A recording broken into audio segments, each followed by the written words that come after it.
A Vanessa conseguiu entrar.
Prof, eu só tô com medo que aqui em casa tá piscando energia.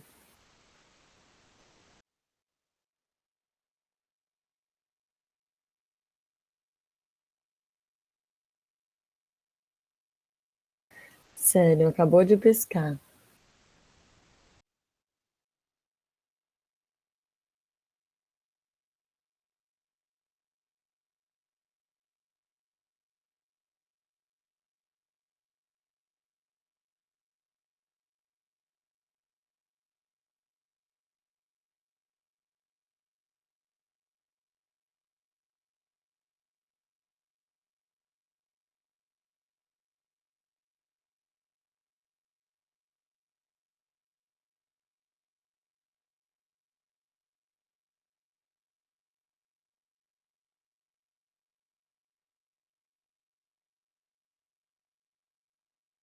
Com o link aqui de novo. Eu saí daquela sala lá, o Juliano. É essa sala, Marcos.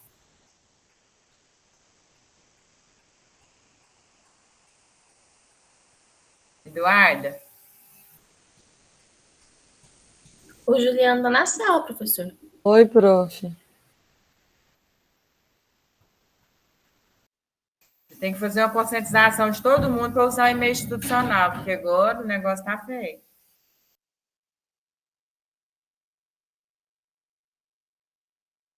Nessa sala aqui tá o e-mail da UFG, o institucional da UFG. Só que quem tá entrando por outro e-mail tá pedindo para eu aceitar, eu tô aceitando. Mas vocês têm que ir direto, vocês já têm um e-mail da UFJ, tem que entrar tudo pela UFJ, tudo que vocês vão receber agora é pela UFJ.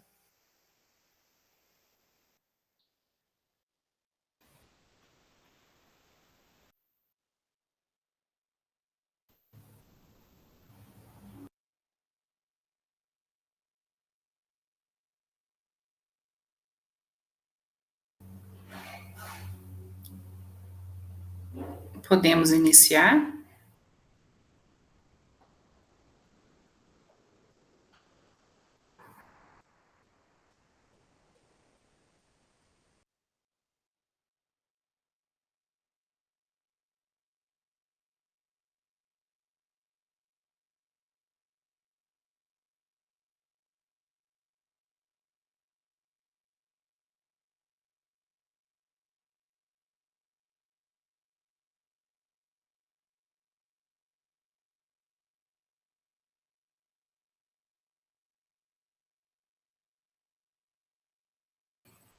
A Daniele falou que a gente poderia iniciar sem o avaliador externa, inicialmente só com a professora avaliadora interna.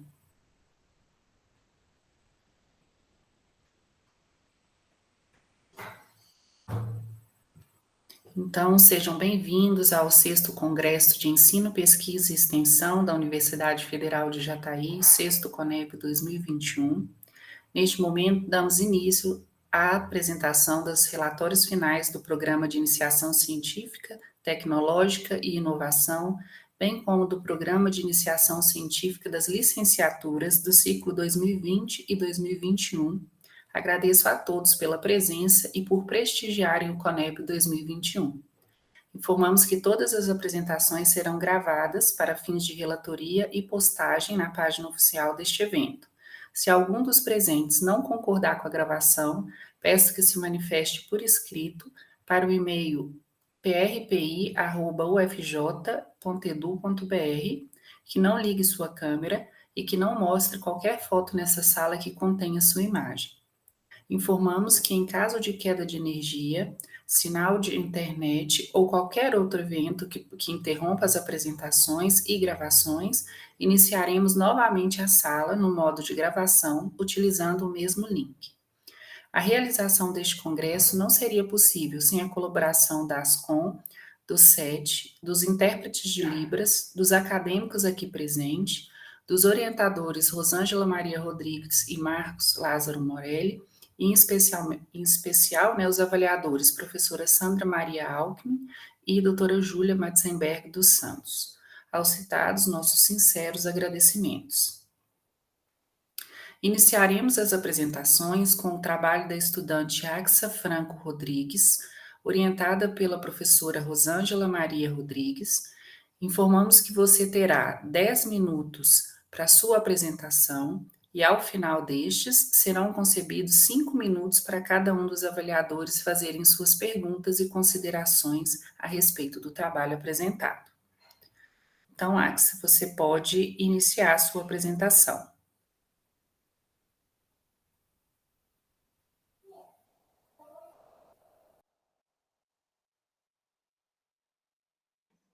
Eu já vou começar, pessoal, só um minutinho. Vocês estão conseguindo me ouvir bem? Sim.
Então, bom dia a todos.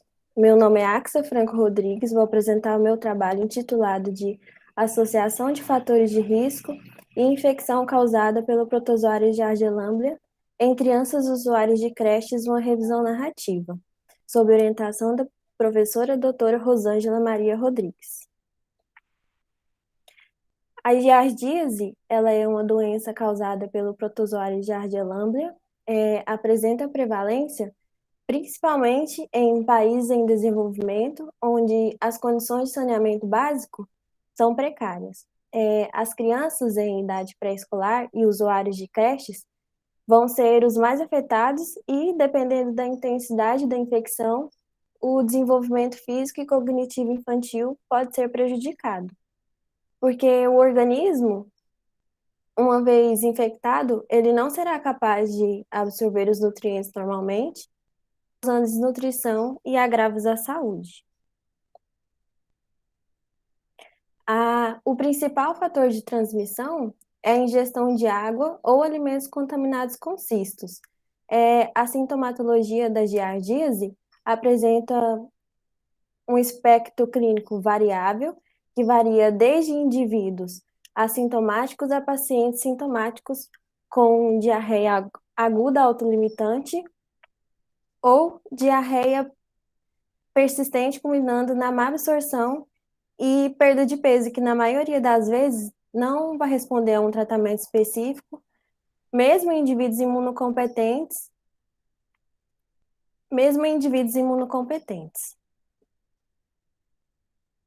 O diagnóstico dessa doença é realizado rotineiramente pelo exame parasitológico de fezes, por meio de detecção de cistos e trofozoítos, através de técnicas de concentração. Portanto, pode ser dificultado devido a um período de intermitência do parasito, que é chamado de período negativo, que pode mascarar o diagnóstico, principalmente nos casos de diarreias crônicas.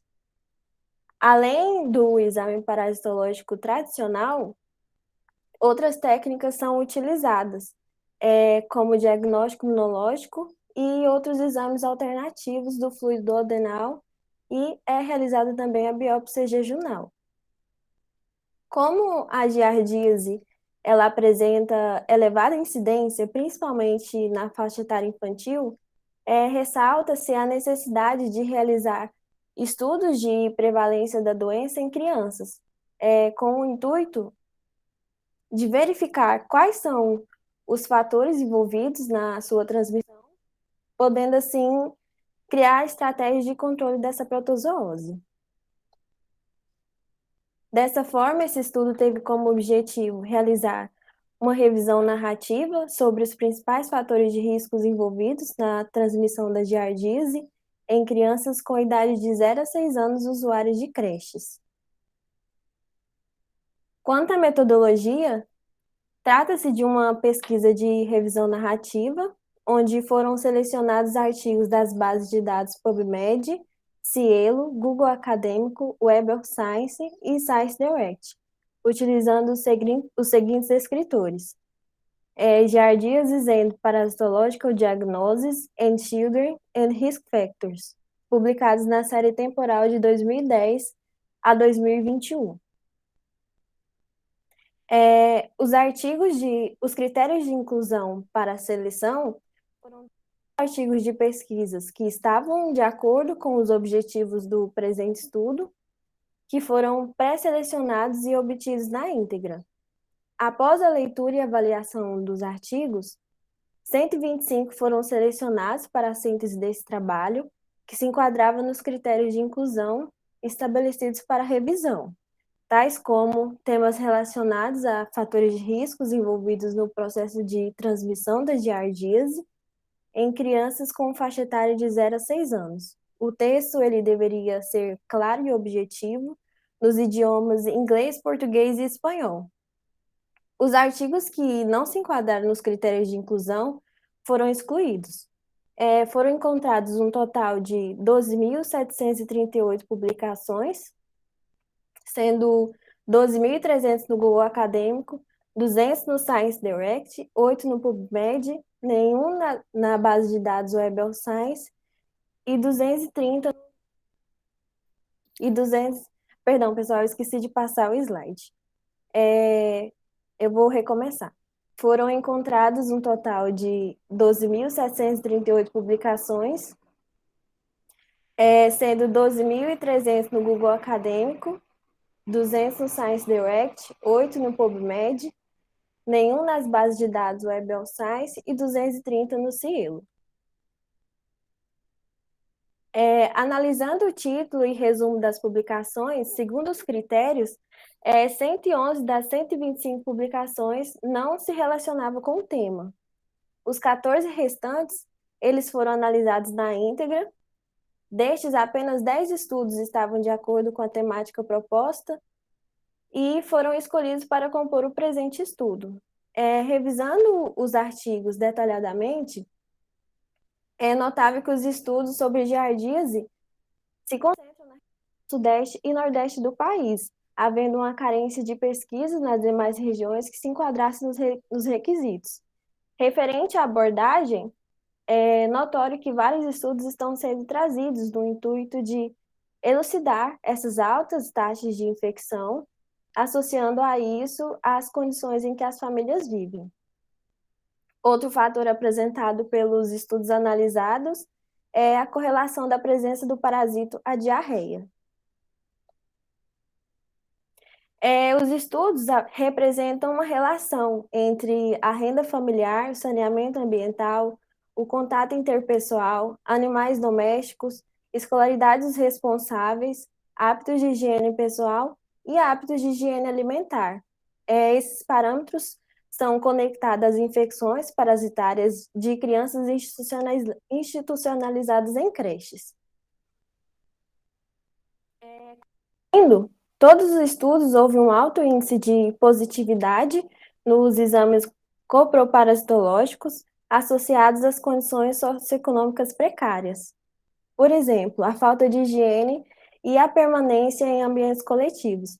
Então, ressalta-se a necessidade de orientar as populações em relação às medidas de prevenção, bem como promover as ações que vão visar a conscientização tanto dos adultos quanto das crianças que vivem em ambientes coletivos sobre a importância dos fatores de riscos que podem favorecer a transmissão dessa e de outras parasitoses. Por fim, é de grande valia incentivar a realização desses estudos em todas as regiões do Brasil, com a finalidade de conhecer o panorama geral das condições que favorecem a transmissão dessa parasitose, a fim de adotar medidas de... Essas são as referências. Muito obrigada.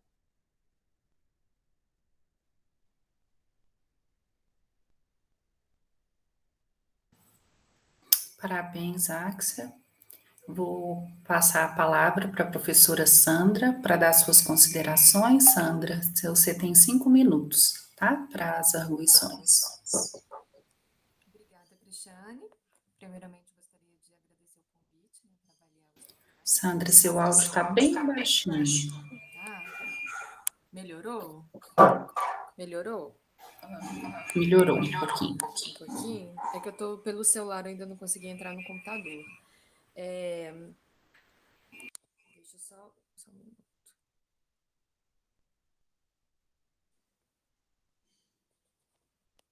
Mas vocês estão conseguindo me ouvir?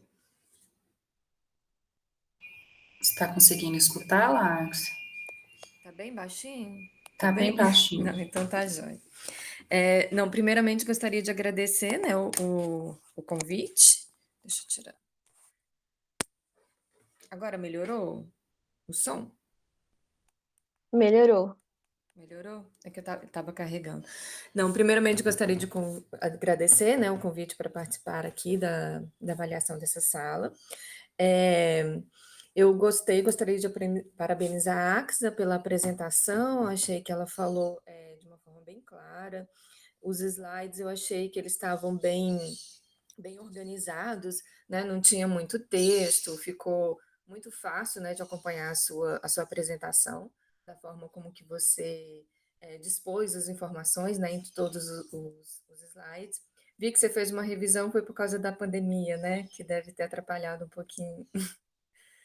Eu vou até, assim, a gente fazendo um diálogo mesmo, tá? Eu vou fazendo perguntas, assim, dentro dos 5 minutos, aí, se você quiser responder, fica à vontade, não precisa esperar eu terminar de falar tudo.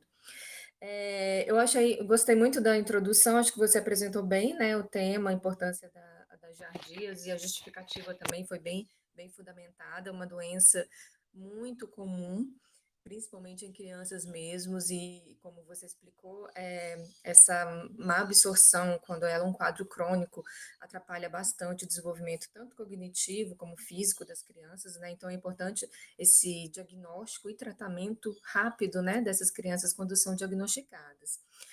A única coisa que eu senti falta foi de você trazer mais números na sua revisão. Você deve ter, né? Eu acho até pensando assim, por exemplo, se você depois for publicar, porque você até comentou que realmente esse é um grande problema nos estudos em parasitologia, porque normalmente eles são concentrados em determinadas regiões e são concentrados em determinadas populações, né? Então, normalmente são feitos em creches, em escolas, geralmente em pessoas de baixa renda. A gente não tem, fica até difícil da gente mensurar essa prevalência, essa incidência das doenças parasitárias por isso, porque são muito concentrados.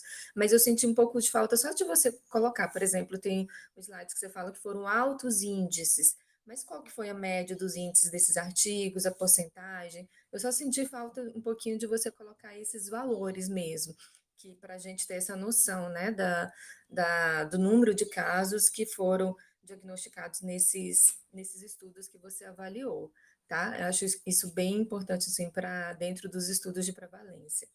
Mas, de uma forma geral, eu achei muito, muito interessante, né? Seu trabalho é sempre bom a gente conhecer, a gente ter essa noção dessas doenças parasitárias. E parabéns pela apresentação, tá bom? Mas era só isso mesmo, só essa consideração que eu tinha sobre o seu trabalho. Muito obrigada. Eu só vou colocar meu computador na carga, porque senão eu vou cair da chamada.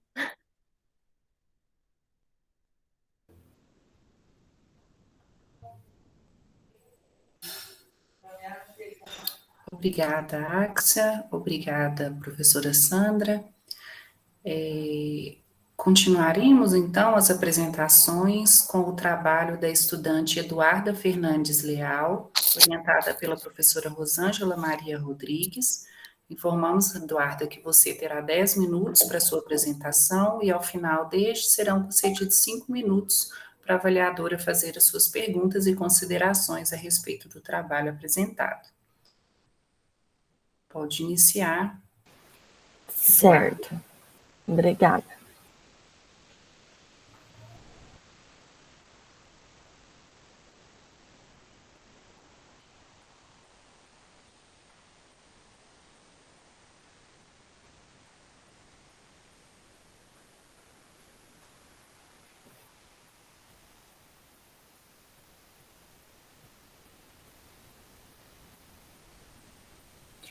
Então, bom dia. Eu vou apresentar o trabalho intitulado Avaliação dos fatores de risco para infecção por estrongiloides estercoralis em crianças usuárias de creche, revisão narrativa. O trabalho ele foi feito por mim, Eduarda Fernandes, sob orientação da professora doutora Rosângela Maria Rodrigues. As parasitoses intestinais, elas são um grave problema de saúde pública em todo o mundo.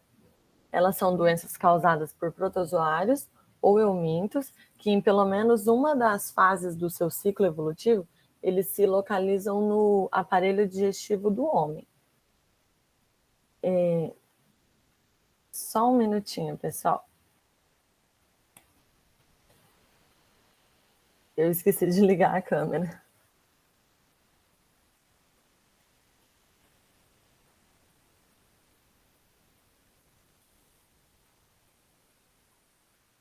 Então, como eu estava dizendo, eles, em algum momento da fase do seu ciclo evolutivo, eles se localizam no aparelho digestivo do homem. Elas podem ser transmitidas tanto diretamente quanto indiretamente pelas condições de de higiene do indivíduo, condições de moradia, condições precárias de saneamento básico, porque o meio de contaminação dela é através da água, do solo e de alimentos contaminados com ar, larvas, ovos e cistos desses parasitas. Dentre essas parasitoses, destaca-se uma importante forma, que é a estrongiloidíase, que é uma doença causada pelo nematóide Strongyloides stercoralis. O Strongyloides stercoralis é um nematóide intestinal. Ele apresenta elevada prevalência em países que ainda estão em desenvolvimento, devido à sua forma de transmissão, que é a penetração ativa de larvas filarioides, L3, na pele ou na mucosa do indivíduo. E essas larvas, elas estão presentes em solo e alimento contaminado. Então, a transmissão está diretamente relacionada com a situação em que esse indivíduo se encontra, a situação socioeconômica em que esse indivíduo se encontra. A infecção, ela acomete principalmente a população infantil. As crianças, elas estão mais expostas devido a uma maior interação com o ambiente, o hábito de andar descalços, de brincar na terra, e assim por diante. O objetivo dessa revisão foi realizar uma revisão narrativa da literatura com foco na associação de fatores de risco para a transmissão da estrongiloidíase em crianças usuárias de creche. Então, como foi dito, o trabalho é uma revisão narrativa, foi pesquisado nos sites PubMed e Cielo os seguintes descritores, e foram estabelecidos alguns critérios de inclusão. Dentre eles, eram artigos de prevalência da estrongiloidíase, que associavam fatores de risco em crianças usuárias de creche. Os artigos deveriam ter texto claro e objetivo nos idiomas inglês, português e espanhol. Os artigos que não se encaixavam nos critérios de inclusão foram excluídos. Primeiramente, foram selecionados 79 artigos, sendo utilizados apenas 12 na íntegra, nos quais foi lido, interpretado e realizado a revisão. Observando os 12 artigos, analisando os 12 artigos, nós encontramos que os 3 principais fatores de risco para a infecção por Strongyloides stercoralis é andar descalço e o contato íntimo com o solo, a falta de saneamento básico e água potável e o estado nutricional em que o indivíduo se encontrava. Aqui temos a tabela 1, onde mostra os fatores de risco para a transmissão de estrongiloidíase em crianças usuárias de creche em uma data temporal de 2000 a 2021. Nessa tabela tem os fatores de riscos encontrados de acordo com cada autor.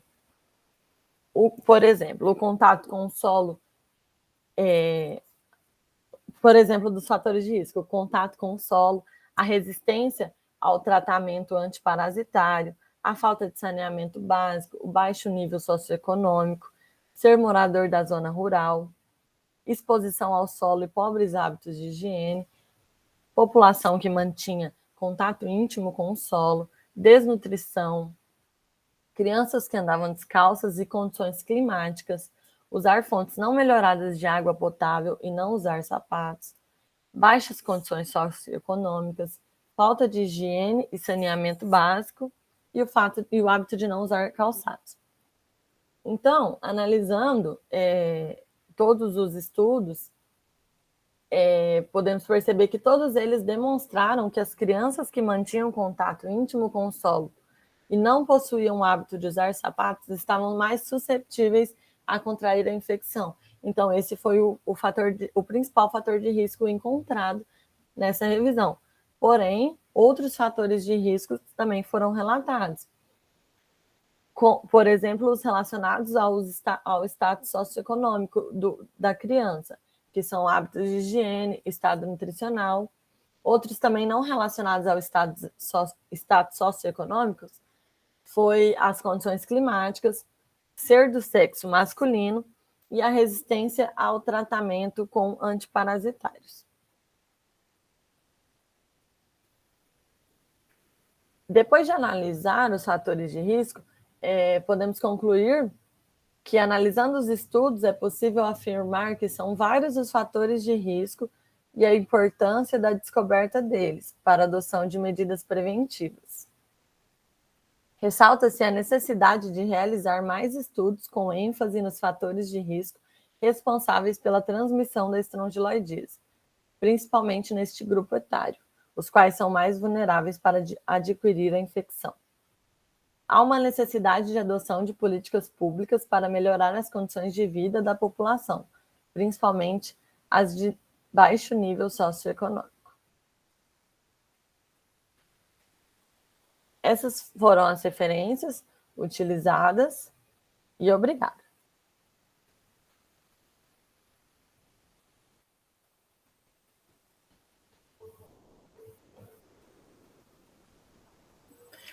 Parabéns, Eduarda, pela apresentação. Antes de conceder a palavra para a professora Sandra, eu queria te pedir, Eduarda, para ver se tem alguém pedindo para entrar na sala.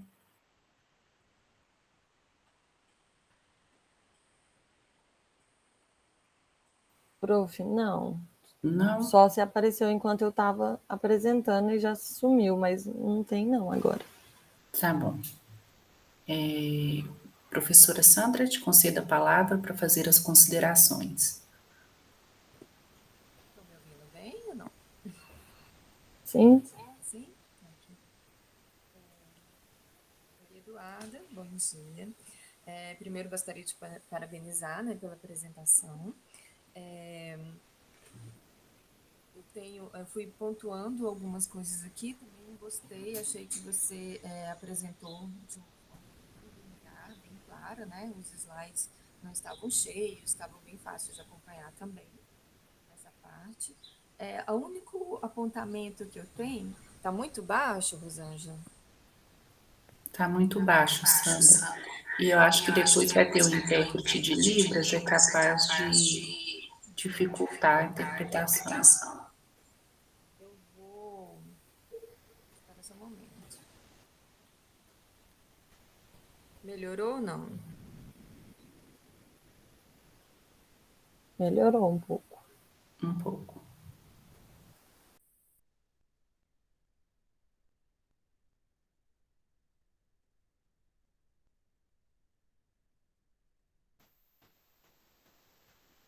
Agora não está dando para escutar, Sandra.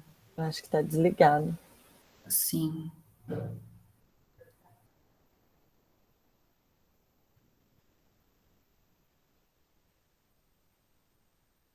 Sandra, nós não estamos te escutando.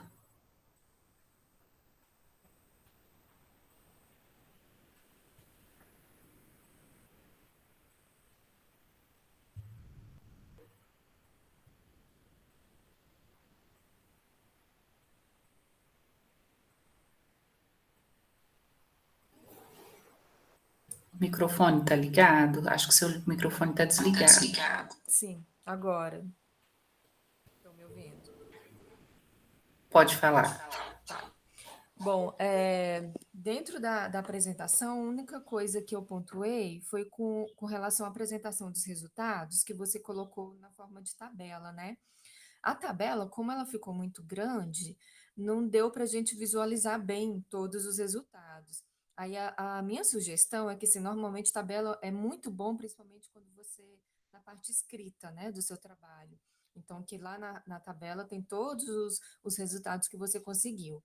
Para a apresentação, é mais interessante que, se você for utilizar a tabela, que você destaque, né, os principais resultados, que igual você falou, né, você citou esses principais resultados, ou então que você nem coloque a tabela, sabe? Que você adapte, faça uma outra tabela indicando só esses principais resultados. Porque do jeito que você apresentou, acaba que a gente não consegue ler todos, né? Todas as informações, e aí ela não deixa de ser útil na apresentação, né? Porque é uma tabela muito grande que tinha muita informação. E uma coisa que eu fiquei curiosa foi com um dos resultados que você disse com relação à resistência a antiparasitários, né? Nos trabalhos que você leu, eles apontavam assim que as pessoas estavam usando esses medicamentos e estava tendo resistência, era isso? Foi apenas um autor que citou, né, no artigo, mas ele disse que como o uso indiscriminado ao longo dos anos dos antiparasitários vem causando uma certa resistência nas crianças. Então, agora, tá dando um eco muito ruim para vocês também? Para mim, não. Nossa, tá dando muito eco aqui. O que será que eu faço para parar? Você está com seu celular ligado também, Eduardo? Não, tô dor. Mas tá dando eco ainda. E daí ele falava isso, que com o uso indiscriminado, não são todos os antiparasitários que estão conseguindo fazer o mesmo efeito e proporcionar um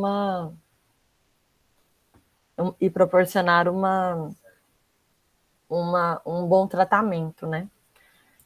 Todos os fármacos, como a professora Rosângela falou aqui, assim como acontece em todas as classes, né, de fármacos. E também não só nas crianças, na população em geral. Então foi só um trabalho que você encontrou falando isso? Foi um trabalho. Porque eu acho essa uma informação tão importante, porque é muito comum, né, esse uso empírico de antiparasitários. Tanto que é muito comum, os médicos, eles nem pedem exame parasitológico de fezes, só perguntam se a pessoa já tomou algum vermífugo, né, esse ano, e já administram vermífugo para as pessoas tomarem, né. E com a Covid, a gente teve a ivermectina, que é uma droga de escolha para estrongiloidíase, né, que foi totalmente, assim, disseminada, o uso em dosagens elevadas, em tempo prolongado, e isso é muito perigoso, né? Porque é uma doença que ela pode ter quando ela tem a forma disseminada, ela é muito grave. Então, a gente tem um medicamento que pode ajudar no tratamento se ocorrer resistência, né? É um fator muito importante. Aí isso me chamou uma atenção quando você comentou isso, porque na medicina veterinária a gente já tem visto isso mais comum, né, dentro dos animais, porque já existe esse tratamento rotineiro, né? A cada 4 meses a gente usa os parasitados nos animais, porque é mais difícil controlar a transmissão dessas parasitoses nos animais. Mas em humanos não haveria essa necessidade.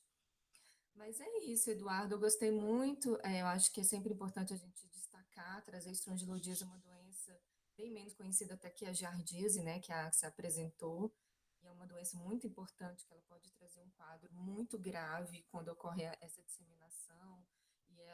E o estrondilodíase causa essa autoinfecção interna, então a pessoa pode ficar 20, 30 anos infectada e aí desenvolver um quadro mais grave até mais tarde. Então, acho sempre muito importante a gente trazer mais dados, né, sobre essas doenças parasitárias, tá? Parabéns para vocês. Obrigada.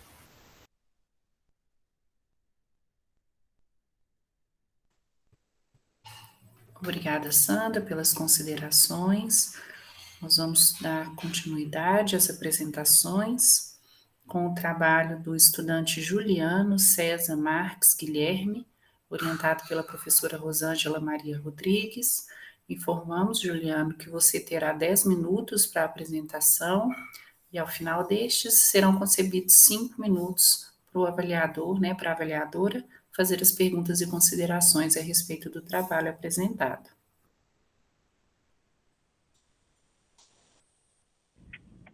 Oi, bom dia. Bom dia, Juliano. Vou inserir a apresentação.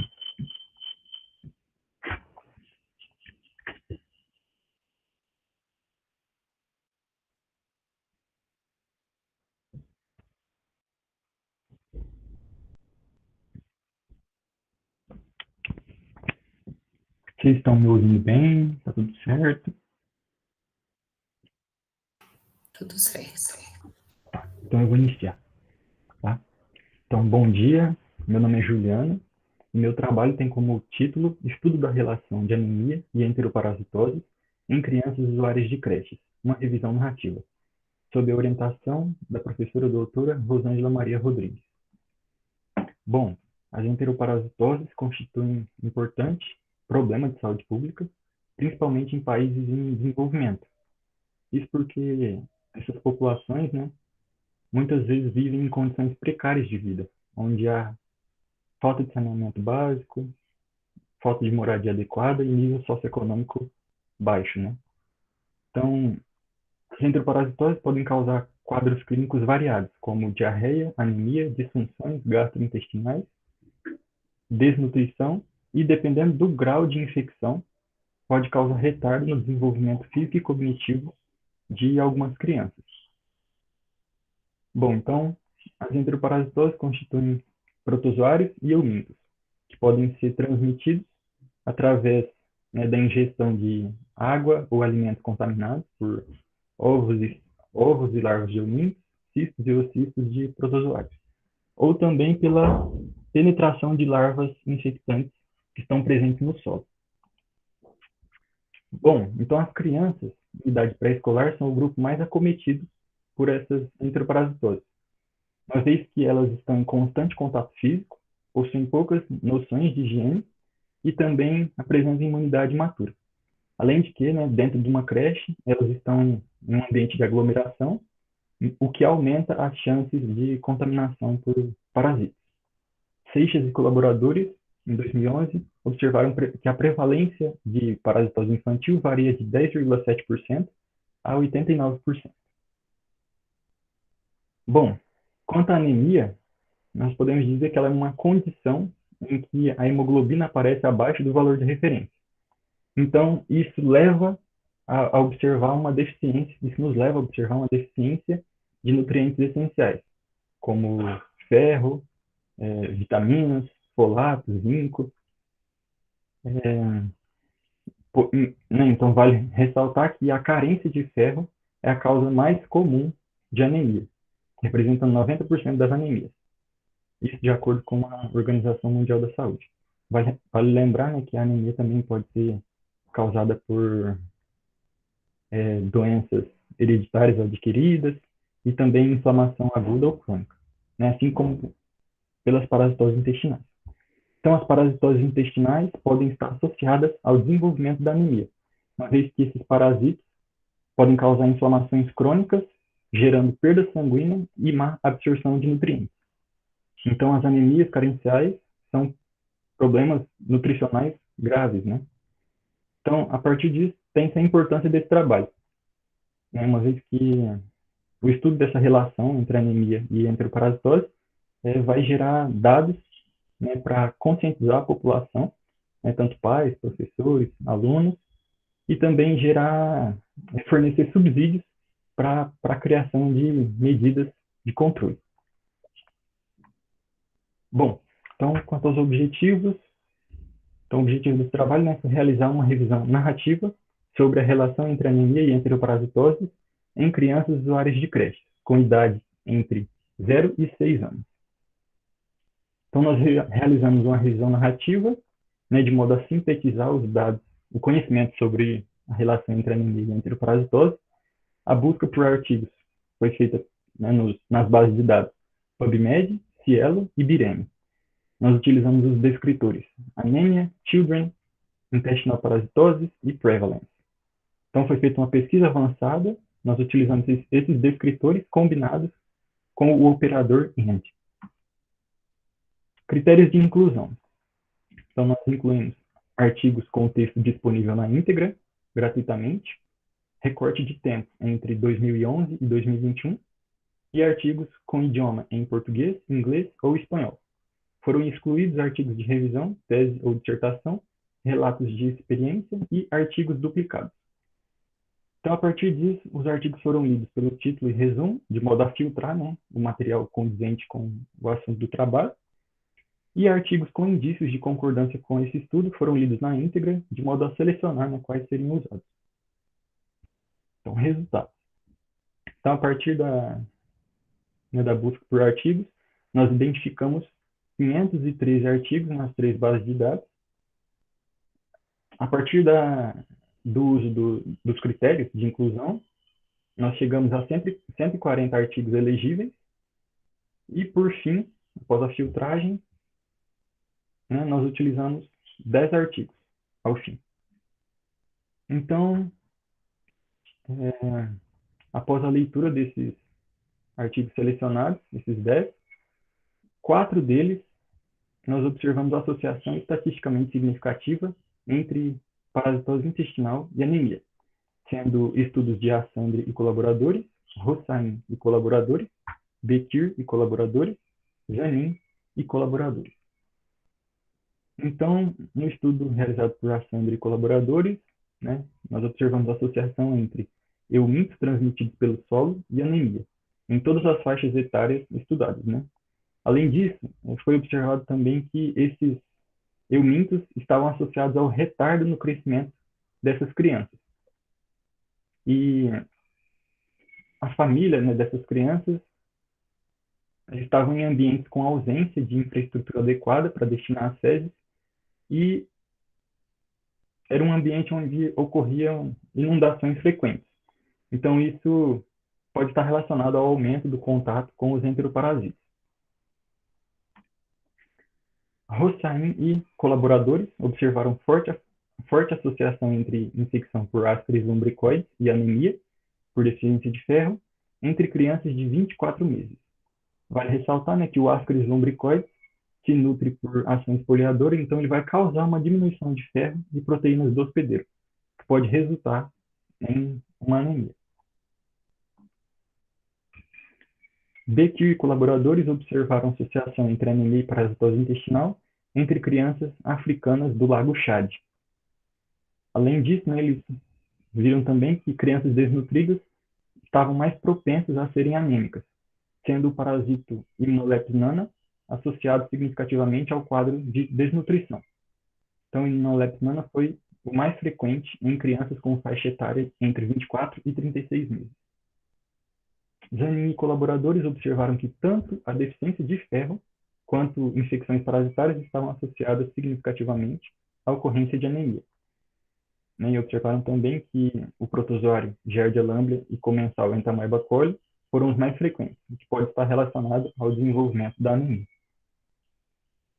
Bom, então, né, a partir da leitura desses 10 artigos, no geral, nós podemos observar, né, que a magnitude dessas enfermidades pode estar relacionada com a baixa renda, baixa escolaridade, falta de acesso a serviços de saúde, desconhecimento sobre uma boa alimentação e também preparo inadequado dos alimentos, né, o que ressalta a importância de conscientizar a população quanto às medidas de higiene, tanto pessoal quanto coletivo, assim como alertar as autoridades políticas para a melhoria das condições de saneamento básico e do atendimento básico em saúde.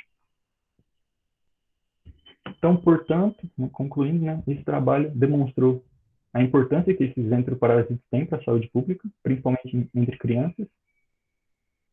Nós observamos a associação entre anemia entre os artigos analisados, né, e foi relacionado principalmente com as precárias condições de vida de cada população estudada, baixa renda, higiene inadequada, falta de saneamento básico de qualidade, falta de atenção básica à saúde, dieta escassa e baixa escolaridade. Então, isso nos leva, né, a verificar a importância de implementar medidas que visam a melhoria das condições sanitárias, implantação de programas de apoio à população carente, assim como a necessidade de educar, né, de ter uma educação em saúde para essa população quanto às medidas de higiene pessoal e coletiva. Assim como ver-se a necessidade da realização de mais estudos voltados para a associação das enteroparasitoses e anemia. Então, essas são minhas referências. Obrigado.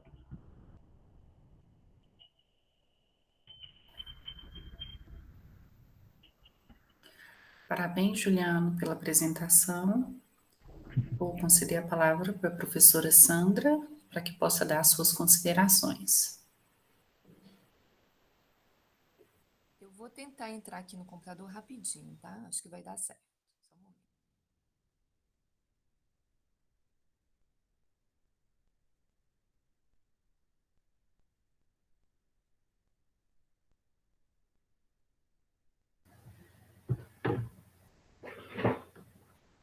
Todos estão me ouvindo bem?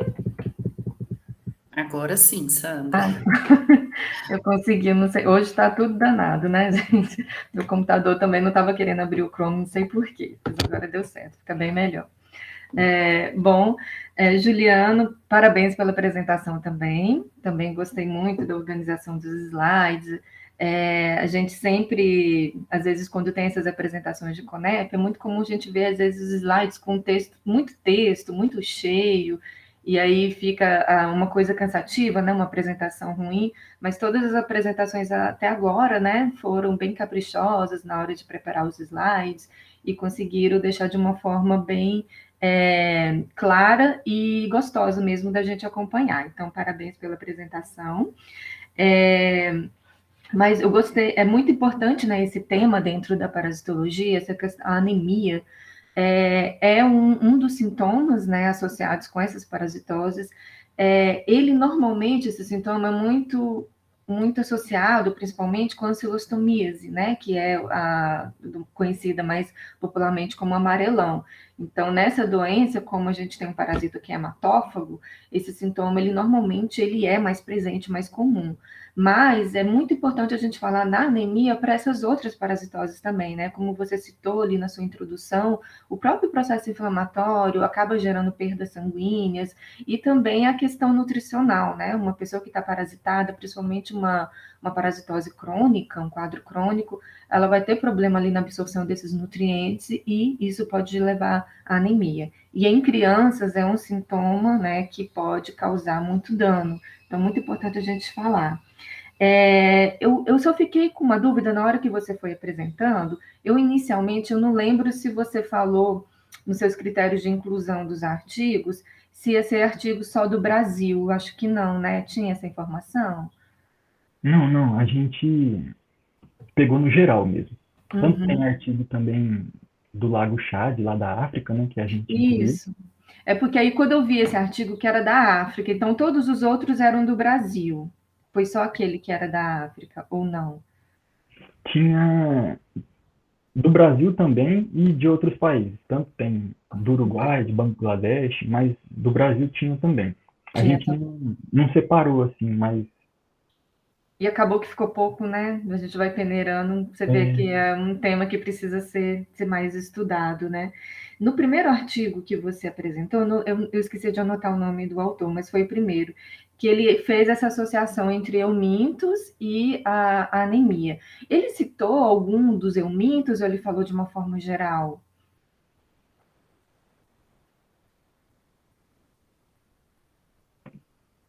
olha, ele citou os eumintos, né, transmitidos pelo solo. Então, já é o Aí, eumintos, né? isso. E também teve uma citação quanto à giardia, né, um protozoário. Tanto que Isso. ele estava até associado né, a parasitose, visto que essa população, eles defecavam em baldes, então estava associado a adquirir a parasitose. Aí favorece bastante, né? Uhum. Não, mas eu só fiquei com essa dúvida mesmo, só para esclarecer assim, qual país, né? Já que não eram todos só no Brasil, mas é bem interessante, porque mostrar que além dos eumintos, né, que o Oscilóstomo, o Necator americano, o Oscilóstomo duodenale entra dentro dos eumintos, mas a gente tem também como giardia e até outros protozoários que também pode gerar esse dano ali na mucosa intestinal, podendo contribuir para o processo de anemia também. Mas era mais isso, Juliano. Gostei muito da apresentação. E aí, só na próxima vez, né, quando você for apresentar, você tomar cuidado mais assim para dar esses detalhezinhos, né? O país, se tiver a possibilidade se no artigo, eu sei que às vezes o artigo mesmo não traz, quais são os eumintos, igual eu comentei, por exemplo, na primeira apresentação da AXA, né, vocês trazerem os números, né, as quantidades, porque a gente tem pouco trabalho, a gente tem pouco dados, né, sobre essas parasitoses. Então, quanto mais informações vocês trouxerem para a gente, é melhor, tá? Mas parabéns pelo trabalho, e é isso. Muito obrigado.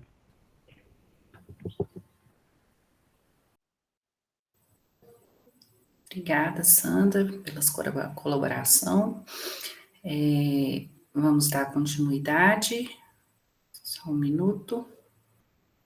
Continuaremos, então, com a apresentação, com o trabalho, né, da estudante Vanessa Bride, orientada também pela professora Rosângela Maria Rodrigues.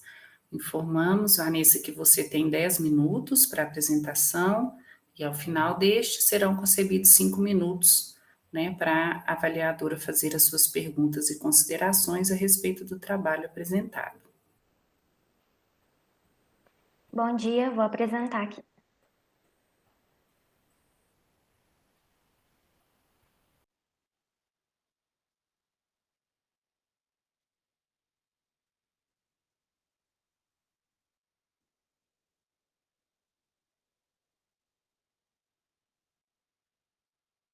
Posso dar início? Sim, Vanessa. Tá bom. Bom, então, bom dia a todos. Meu nome é Vanessa Bride e eu vou apresentar o meu trabalho de iniciação científica, que é intitulado como Uso de plantas medicinais com enfoque no tratamento da infecção por estrongiloides estercoralis, revisão narrativa, sob a orientação da professora doutora Rosângela Maria Rodrigues. Bom, as plantas medicinais, elas são usadas desde as civilizações mais antigas para o tratamento de diversas enfermidades, onde antigamente não existia tecnologia, né, e nem medicamentos apropriados para as patologias. Então, com o passar do tempo, surgiu o termo fitoterapia, que é uma área uma área alternativa da medicina não convencional, que visa, então, utilizar essas plantas medicinais presentes na natureza como fonte de tratamento para várias doenças. E essas plantas, elas podem ser utilizadas na forma de extrato bruto, compostos purificados, ou os óleos que podem ser extraídos tanto das sementes, das folhas, etc. Então, aqui como um breve histórico, nós temos que há relatos que desde 2900 a.C., os egípcios já praticavam a medicina somente com o auxílio dessas plantas medicinais presentes na natureza. E há também outros relatos em literatura que datam 130 depois de Cristo, onde há então a utilização destes compostos e também dessas plantas na medicina veterinária, onde era comum, né, tratar infecções destes animais com essas plantas. Atualmente, essas plantas continuam sendo bastante utilizadas para diversas enfermidades, e dentre essas enfermidades e patologias, nós temos as infecções parasitárias, que são doenças negligenciadas e que são de grande importância, né? São um grave problema de saúde pública. Dentre essas infecções parasitárias, nós temos a estrongiloidíase, que é uma doença que pode se desenvolver de forma grave, né, principalmente em pacientes imunossuprimidos, pode desencadear hiperinfecção e disseminação da doença, e assim levar, né, a casos de sepse e casos graves mesmo, levando o indivíduo a óbito. A estrongiloidíase, ela tem como forma de tratamento, né, medicamentos eficazes, porém, estão apresentando há relatos que esses medicamentos têm efeitos colaterais, algumas vezes muito indesejáveis, né, graves, e há também relatos de resistência parasitária. Então, faz-se necessário que novas formas de tratamentos sejam conhecidas, né, para esta parasitose que é tão importante. Então, justifica-se a importância deste trabalho fazer um estudo sobre essas plantas medicinais com enfoque no tratamento para estrongiloidíase. Então, o objetivo deste trabalho foi buscar, elencar e explicar o uso de diversas plantas e compostos que apresentaram atividade antihelmíntica com enfoque nas infecções por estrongiloides estercoralis. A metodologia deste trabalho consiste, então, em uma revisão narrativa da literatura, onde nós utilizamos como descritor Medicals, Plants, Protozoology, Eumitology, Parasites, Human Infections, da série temporal 2000-2021, e como critério de inclusão, né, seria o uso de compostos fitoterápicos contra estrongiloides SP, com um texto claro e objetivo. Todos os artigos que não apresentavam esse critério, então, foram excluídos. Nessa revisão narrativa, nós encontramos, então, 70 artigos, dos quais 38 foram selecionados para a síntese deste trabalho, e esses artigos foram retirados das bases de dados PubMed, Cielo e Google Scholar.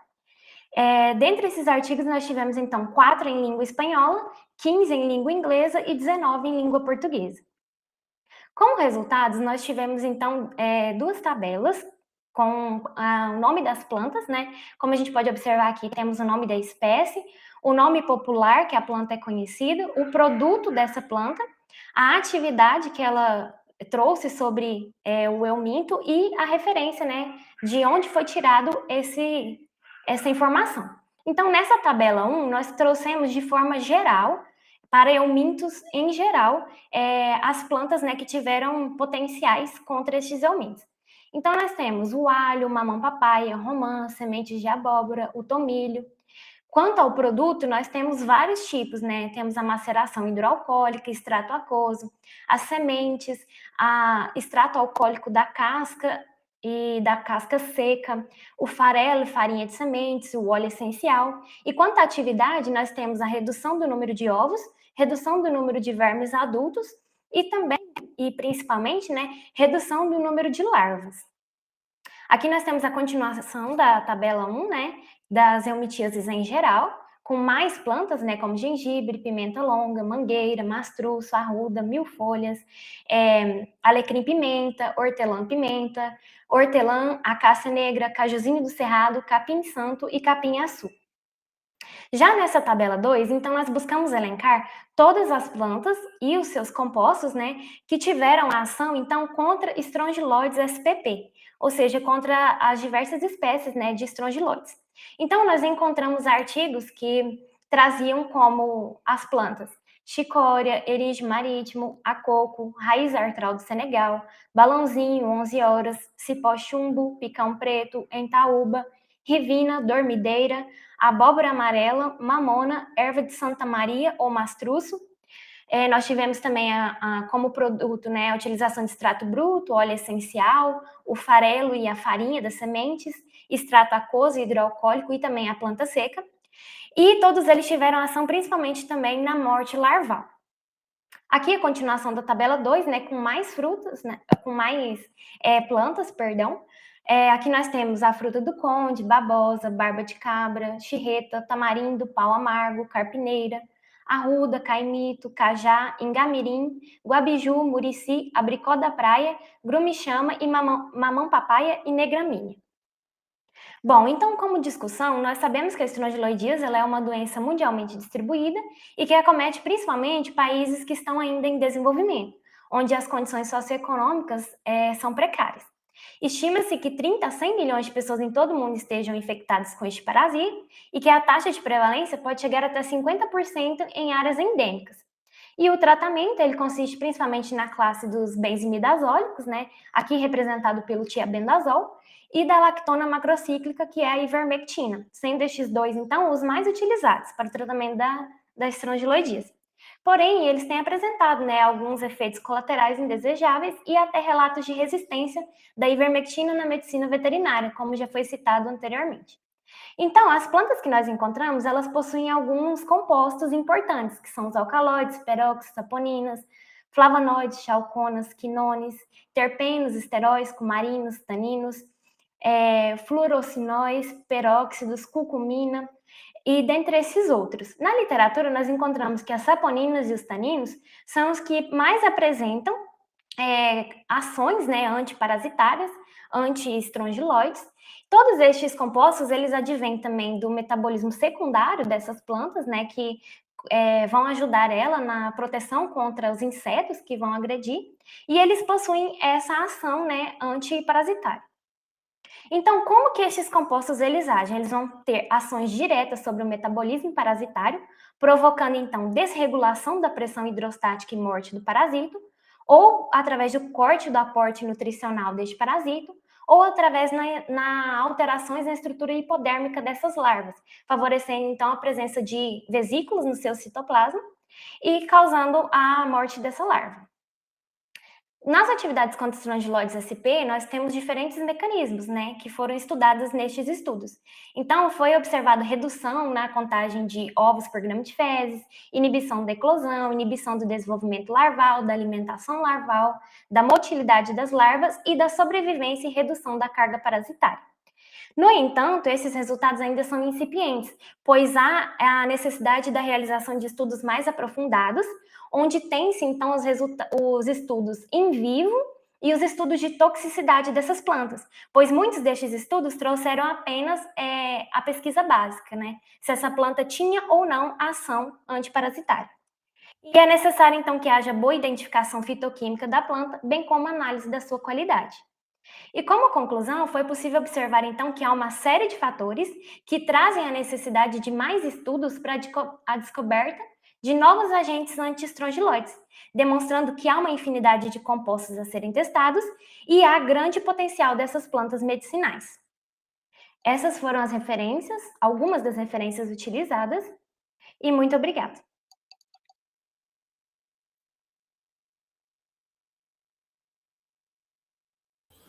Parabéns, Vanessa, pela apresentação. Concedo a palavra à professora Sandra, para que ela possa dar as considerações. Vanessa, parabéns.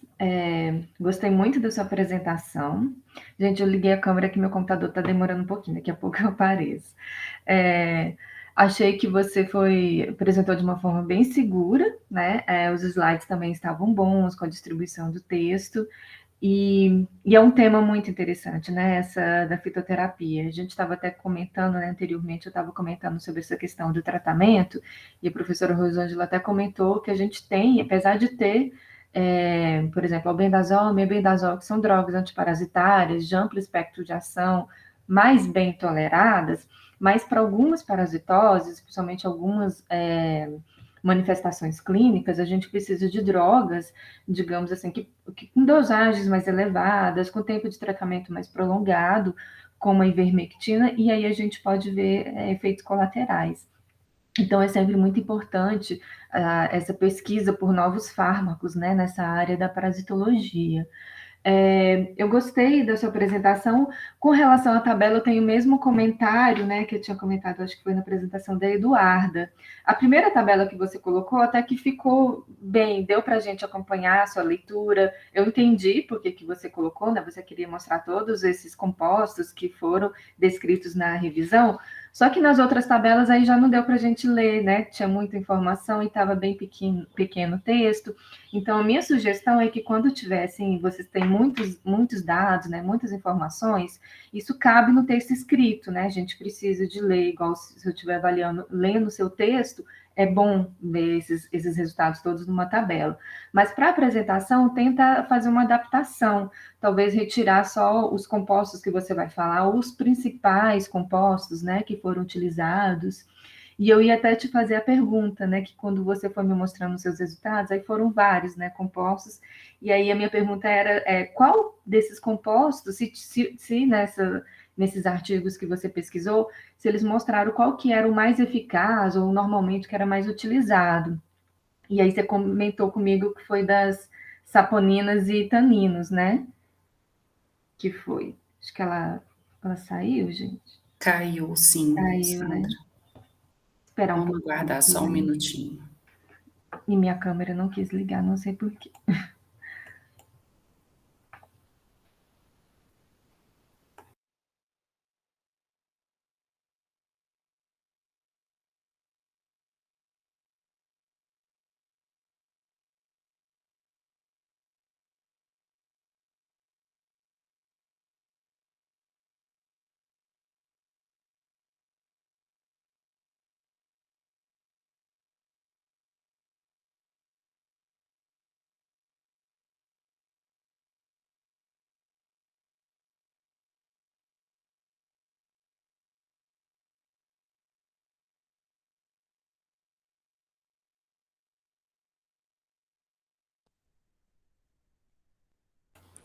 Perdão, minha internet caiu. Conseguiu voltar? A gente estava te esperando. Voltei pelo celular, desculpa. Então, Vanessa, mas aí eu ia até te fazer essa pergunta, né, de qual foram. Então, pelo que você comentou, foram aqueles baseados no uso de saponinas e taninos, né, que foram os mais eficazes. E eu sei que a Rosângela tem, né, uma linha de pesquisa nessa com estrongiloides. Aqui, qual que vocês têm usado aqui na universidade? A professora já teve estudos com a negramínea, né, que é a Ciparuna guianensis, acho que é assim que pronuncia, e agora nós vamos fazer, o meu TCC, inclusive, vai ser com cárica papaya. Uhum. Já tem resultados também com o cárica papaya, né, de outros estudos, e aí a gente vai testar outras frações do cárica. Ai, bem interessante. E o grande problema, né, nesses estudos é essa questão, que inicialmente tem que testar a ação antiparasitária, mas depois a gente tem que ver em vivo, né, se vai ter o mesmo resultado, que aí que é a grande questão, né? Mas parabéns pelo trabalho de vocês, achei muito boa a apresentação e espero que a gente tenha resultados promissores aí com a pesquisa mesmo, né, quando for possível, tá? Parabéns. Obrigada. Muito obrigada, viu?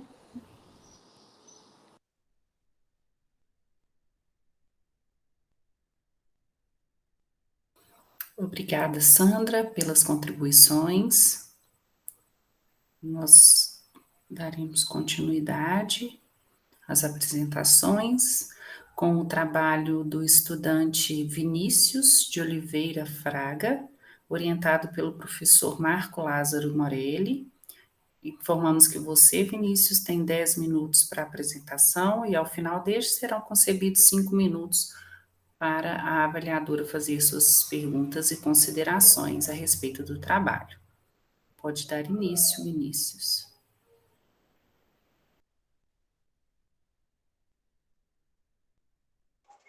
Bom dia, eu vou colocar para apresentação aqui, só um momento.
Bom dia, espero que todos estejam bem.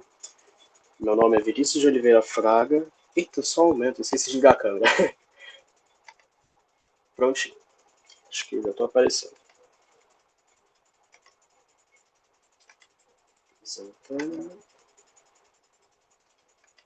Bom dia, meu nome é Vinícius de Oliveira Fraga e eu vou aqui apresentar a vocês meu trabalho com o título Identificação Molecular de Vírus Entéricos, uma revisão narrativa. Neste trabalho, a gente teve que ter uma alteração de título, porque a proposta original, que o outro título era Identificação Molecular de Vírus Entéricos em creches do município de Jataí, Goiás. Mas o trabalho ele não pôde ser concluído devido a problemas relacionados à pandemia. Não chegou os primers que precisávamos, porque nesse período pandêmico está tendo um alto número de pedidos de primers, então nós não conseguimos completar esse trabalho devido a isso. Para a introdução, nós vamos falar sobre os vírus entéricos e a detecção molecular deles. Os vírus entéricos, eles são os maiores causadores de doenças gastrointestinais em humanos. Essas doenças normalmente causam vômitos, diarreia, febre e problemas relacionados. E o diagnóstico molecular atualmente é necessário para a identificação de patógenos relacionados a essa doença. Tanto que essa doença ela não é só causada por vírus, que aqui nós estamos especificando vírus entéricos, mas ela também pode ser causada por bactérias, fungos, parasitas, dentre outros. Então, dentro dos dos causadores da gastroenterite, que vamos citar os 5 vírus que mais são comuns em causarem crianças. Então, apresentando o vírus a vocês, dos 5 maiores causadores, a gente começa com o rotavírus. O rotavírus, ele é o maior causador da morbilidade e mortalidade de crianças em países emergentes. As espécies dele que causam problemas em humanos é a espécie A, B e C. Agora, o calicivírus, ele é da família Clarividae e é o nome dado aos gêneros dessa família. Então, os gêneros dessa família, a gente tem o sapovírus, que é da família calicivírus, que é da espécie saporovírus. Esse vírus, ele é extremamente resistente a condições do ambiente, ele e o norovírus, da mesma família. E eles também são grandes causadores de gastroenterites em crianças, de creches, e tem uma grande transmissão também. Aí, continuando os vírus, a gente tem o adenovírus da família Adenoviridae, que ela tem essas espécies de A a G, e também temos o astrovírus da família Astrorovidae, da espécie HASTVS, que é causado em humanos. O objetivo dessa revisão integrativa, o objetivo desse trabalho é realizar uma revisão integrativa da literatura, visando analisar por meio de artigos científicos técnicas de diagnóstico molecular utilizados para a detecção de vírus entéricos, para encontrar técnicas mais recomendadas e utilizadas nesses diagnósticos, além de observar novas técnicas e estudos. Então, para essa metodologia foi utilizado, como já disse no título, a revisão integrativa, dentro dos padrões exigidos por ela, utilizando artigos indexados na base de dados da literatura latino-americana, em Ciências da Saúde, a LILACS, e a PubMed, utilizando critérios e descritores específicos. Dos descritores, utilizamos 5, que são esses daí citados: Molecular Detection of Calicivírus, Molecular Diagnosis for Causes of Gastroenteritis, Molecular Detection of Astrovirus in Humans, Molecular Analysis of Rotavirus for Gastroenteritis Diagnosis. Então, para essa metodologia, foram abrangidos aqueles que notaram a presença de estar dentro do período do tempo desejado, que é de 2011 a 2021, período de 10 anos, conter línguas do interesse, que é inglês e português, que se enquadravam aos descritores, e que após a examinar, ler o título, o abstract do artigo, identificar que está associado à temática pretendida da revisão, ou que seja, infecções situadas no sistema gastrointestinal. Qualquer um que saia do foco de infecções situadas no gastrointestinal, ou citasse outros vírus, outras bactérias e vírus que não fossem desses 5, foram retirados. E que não fossem duplicados e textos que eram completos e gratuitos. Então, resultados: ao utilizar os descritores seguindo os critérios de tempo, língua, publicação de textos, completo e gratuito, obteve-se um total de 389 artigos. De 389, 381 foi da PubMed e 8 da LILACS. E para afunilar melhor, foram utilizados outros descritores com foco de leitura do resumo, do título, para ver se ele tinha nesse estudo coisas que agregassem aos objetivos dessa pesquisa. Então, nessa afunilação, teve 10 artigos encontrados na base de dados da PubMed e apenas um na base de dados da LILACS, totalizando 11 artigos. Então, a discussão maior foi sobre quais foram os métodos utilizados. Então, o método utilizado por todos foi a PCR e a RT-PCR, e todos utilizaram amostras fecais. Então, esses métodos foram utilizados pelos pesquisadores, cada artigo, mas houve apenas 3 pesquisas que tiveram diferencial de amostras técnicas. Mas mesmo tendo diferencial de amostra técnica, elas usaram amostras fecais para poder concluir se a efetividade dessas amostras. Então, foi utilizada a amostra de saliva, a amostra sorológica e a amostra de urina. Mas aí a gente pôde concluir que, apesar de outras amostras, saliva, urina, soro, foi-se concluído que as amostras fecais em conjunto com a PCR, com mais de um par de primers, porque normalmente é utilizado mais de um par de primers para detectar os vírus entéricos, continuam sendo as mais recomendadas para a detecção molecular desses vírus, pois em diferencial das outras não há grande limitação, porque a de saliva ela tem uma limitação que ela só reconhece alguns tipos de rotavírus, alguns outros tipos de vírus entéricos, e as outras são um pouco mais invasivas, tipo a de soro um pouquinho mais invasiva, e a de urina ela vem acompanhada de fezes, sempre. Então, essas foram nossas referências. E é isso, eu agradeço pela atenção. Qualquer dúvida pode perguntar. Obrigado.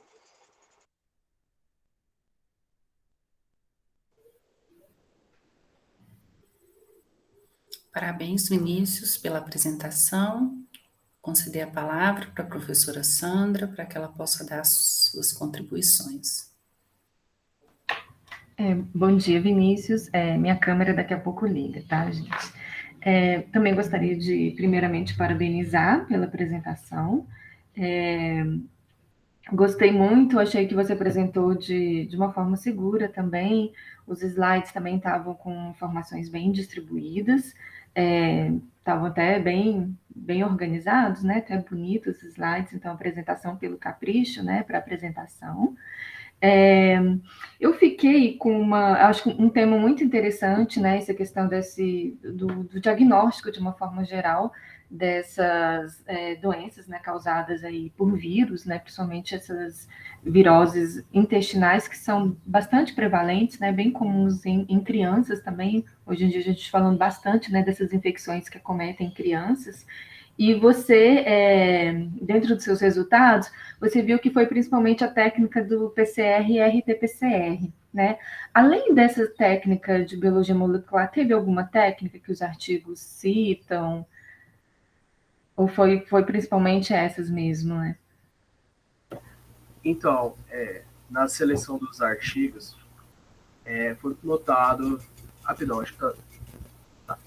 Na seleção desses artigos, foi notado que só foi usado a RT-PCR mesmo, que a gente fez todo um afunilamento, que eu fiz todo um afunilamento para saber quais que se enquadravam melhor, tanto que até teve outros artigos que utilizavam outras técnicas, só que eles utilizavam outras técnicas, mas os vírus não eram o foco.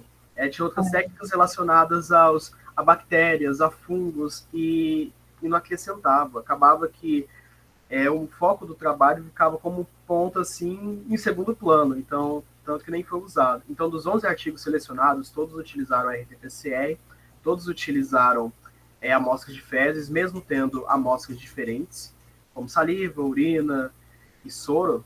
Então, essa foi a base assim, principal e foi considerada como a mais confiável das amostras e técnicas. E nessas, quando era amostra de saliva, urina, soro, também foi tudo com RT-PCR, né? Eu não lembro se você chegou a comentar também. Então, tudo foi com RT-PCR, todas. Todas utilizaram, sem exceções. Não, muito bom. Não, a minha pergunta é porque, geralmente, eu penso para o diagnóstico em termos de saúde pública, né? Que essas técnicas de biologia molecular normalmente são as melhores, mesmo assim, em termos de sensibilidade, em termos de especificidade, mas a gente sabe que costuma ser cara, e nem sempre, para algumas doenças, a gente tem disponível, né, pelo SUS, o diagnóstico com essas técnicas de biologia molecular, mas costumam ser mais caras, e você até citou, né, que um artigo comenta que é melhor até que mais de um par de primers, né, então isso acaba encarecendo mais o processo. É isso que eu estava pensando, que se tivesse, às vezes, alguma outra técnica, não, talvez perdesse um pouco a sensibilidade e especificidade, mas fosse um pouco mais barata. Então, é realmente isso. Tanto que eu tava vendo, porque os primers são realmente caros. Tanto que os que a gente pedia pro nosso trabalho, eu fui ver o preço, caramba, é muito caro. Tanto que a amostra de saliva, ela foi feita assim como uma alternativa para detecção rápida. Tanto que em lugares que tem mais probabilidade de reconhecer esses vírus, como em creches, como em hospitais. Então, a amostra de saliva é uma das amostras mais baratas e menos invasivas que tem, que ela foi utilizada.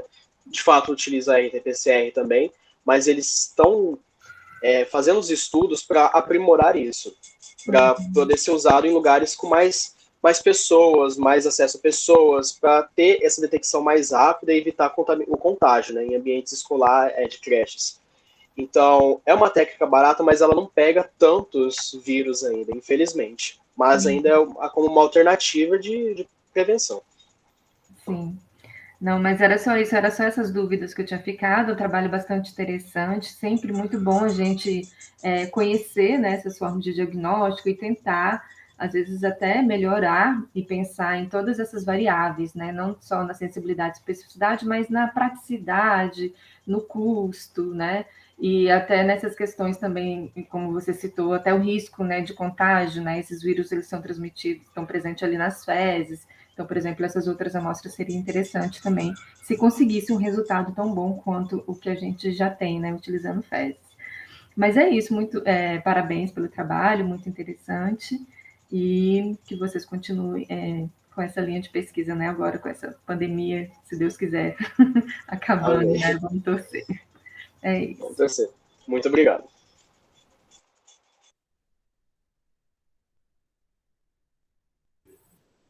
Obrigada, Sandra, mais uma vez pelas contribuições. Nós vamos, então, para a última apresentação, com o trabalho da estudante Júlia Eduarda Rezende Santos, orientada também pelo professor Marcos Lázaro Morelli. Informamos, Júlia, que você tem 10 minutos para sua apresentação e, ao final deste, será concedido 5 minutos para a avaliadora fazer as suas perguntas e considerações a respeito do trabalho. Pode dar início, Júlia. Estão me escutando bem? Está um pouquinho baixinho, Júlia. Tá baixo? Peraí. Não, agora melhorou. Ok. Só um minutinho que eu vou colocar.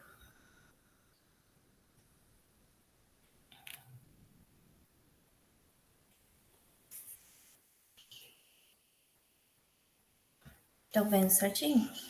Então, vamos dar início. Meu nome é Júlia Eduarda, eu vou apresentar o trabalho intitulado Atividade Antiviral dos Estratos de Espécie do Cerrado para o vírus Maiara, sobre orientação da professora Liliane Nebe e orientação do professor Marcos Lázaro Morelli. Então, o trabalho foi dividido em introdução, objetivo, metodologia, resultado, discussão e a conclusão. Na introdução, vamos falar um pouquinho do vírus Maiara. O vírus Maiara ele pertence à família Tobaviridae, do gênero dos alfavírus, da classe dos arbovírus, ou seja, são vírus transmitidos por artrópodes. O principal vetor do vírus Maiara é o vetor Hermagogos, as fêmeas do Hermagogos, que faz esse repasse sanguíneo do vírus. Então, o vírus é composto de um RNA de fita simples sentido positivo e as partículas são envelopadas e esféricas de 60 a 70 nanômetros de diâmetro. O vírus Maiara ele é responsável por estabelecer a doença chamada febre de Maiara, que ela tem como sintoma uma febre acentuada acima de 40 graus, além de sintomas como enxaqueca, a mialgia, artralgia, e é facilmente confundido com sintomas da dengue.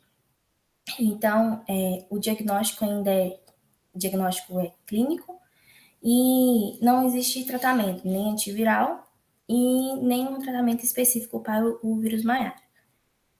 Além de ter muitos casos de subnotificação, pelos sintomas ser muito parecido com as outras arboviroses. No trabalho, foi escolhido 2 espécies de cerrados para estar trabalhando. Uma delas foi o Cariocar brasiliense, que ele pertence à família da Cariocaceae, do gênero Cariocar e da espécie Cariocar brasiliense cambes. E tem 2 subespécies, a conhecida também como o pequi comum e o pequi anão.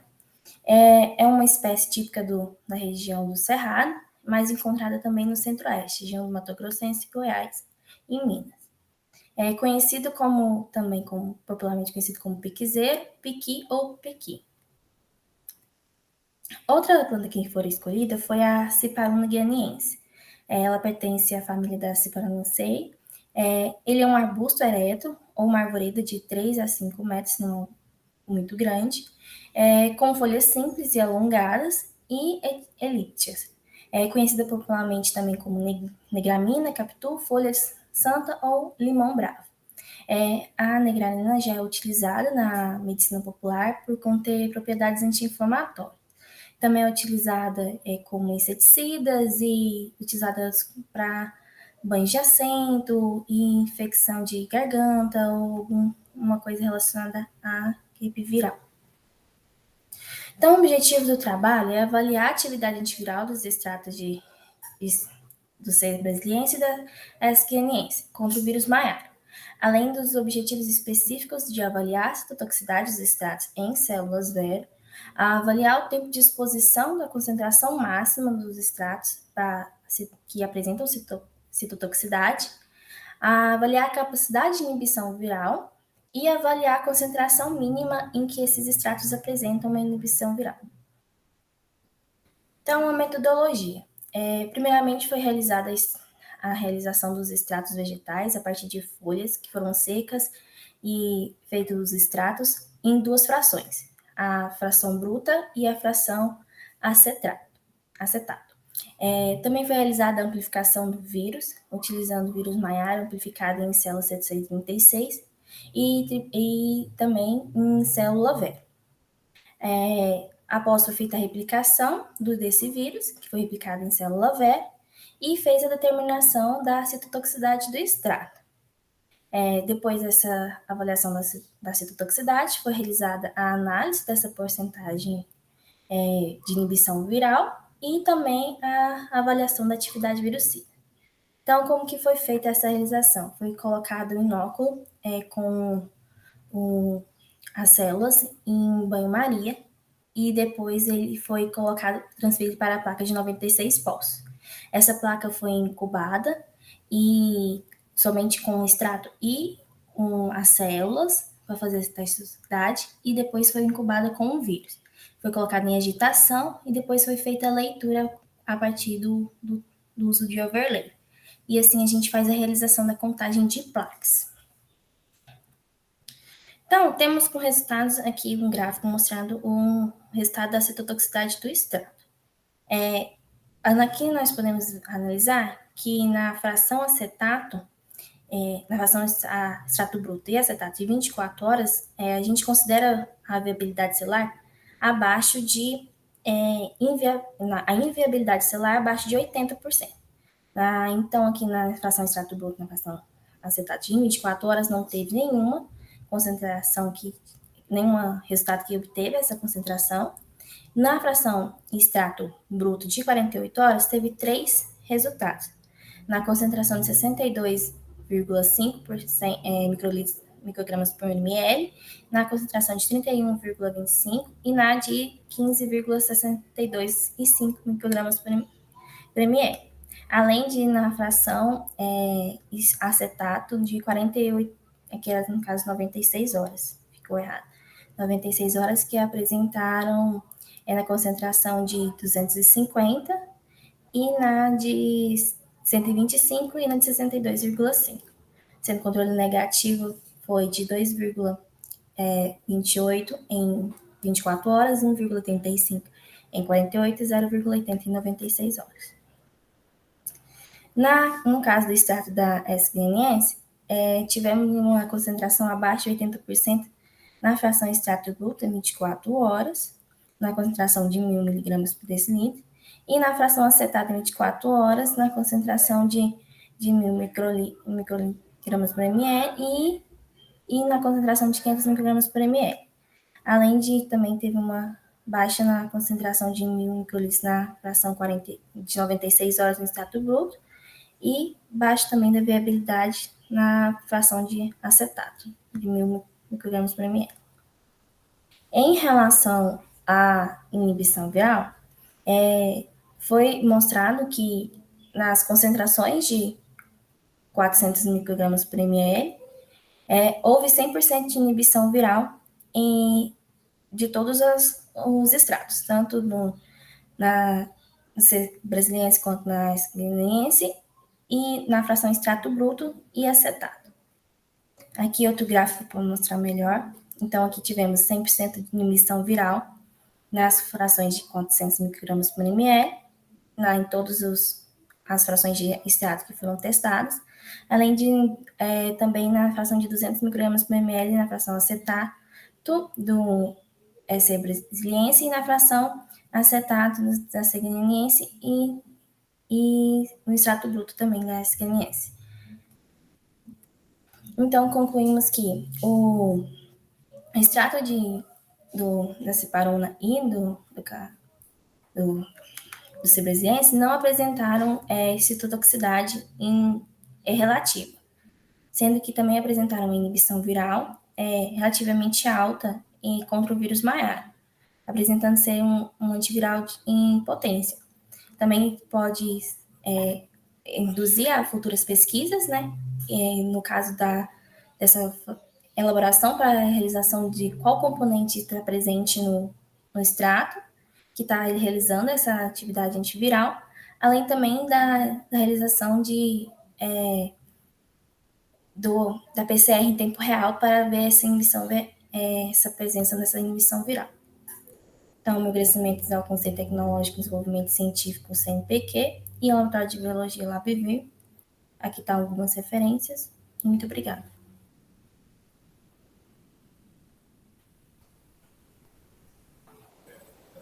Parabéns, Júlia.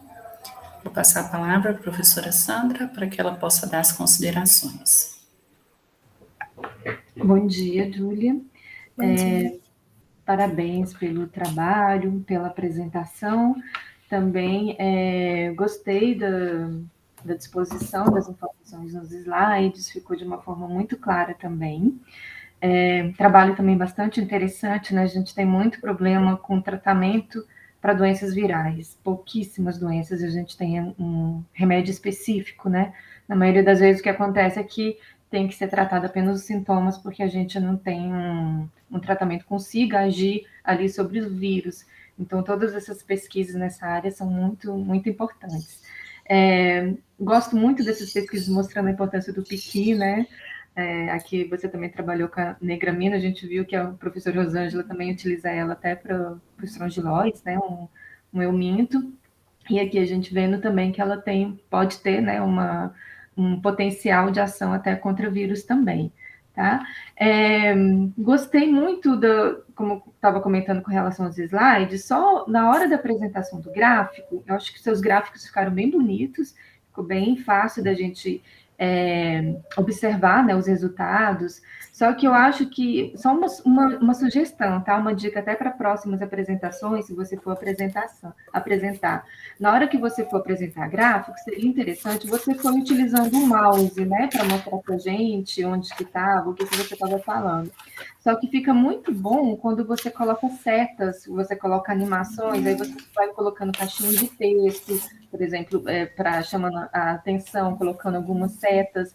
Isso facilita bastante e fica até mais fácil até para você explicar também, né? Eu vi que você foi acompanhando, você estudou direitinho o gráfico, que você já ia de cara, né, com o mouse lá mostrando onde que estava lá na legenda, mas quando a gente usa essas animações fica bem mais fácil, né? Tanto de quem está assistindo conseguir visualizar todos esses dados, todas essas informações lá no gráfico. Vi que você, com relação aos seus resultados, agora vocês pretendem continuar agora, porque vocês tentaram só in vitro, né? Toda essa pesquisa. Em modelo animal, vocês já têm algum projeto nesse sentido? A gente pretende, primeiramente, realizar novamente os testes da inibição viral em células vero de novo, porque o nosso controle deu muito baixo. E devido à pandemia, não deu para a gente repetir esses testes novamente. Então, a gente vai tentar repetir de novo, primeiro, os testes, e depois a gente vai pensar em fazer algumas pesquisas voltadas para a área de in vivo. Uhum. Mas ainda tem muito caminho antes de a gente chegar lá. A gente vai tentar realizar a especificação do extrato primeiro e também a PCR em tempo real, para a gente avaliar realmente essa inibição que tem na célula. Uhum. Mas era isso, essas são as minhas considerações. Parabéns pelo trabalho, ainda mais por ter conseguido, né, fazer essa parte experimental ainda mesmo durante a pandemia. e espero que vocês tenham sucesso aí na continuação do trabalho, tá? Parabéns para vocês. Obrigada.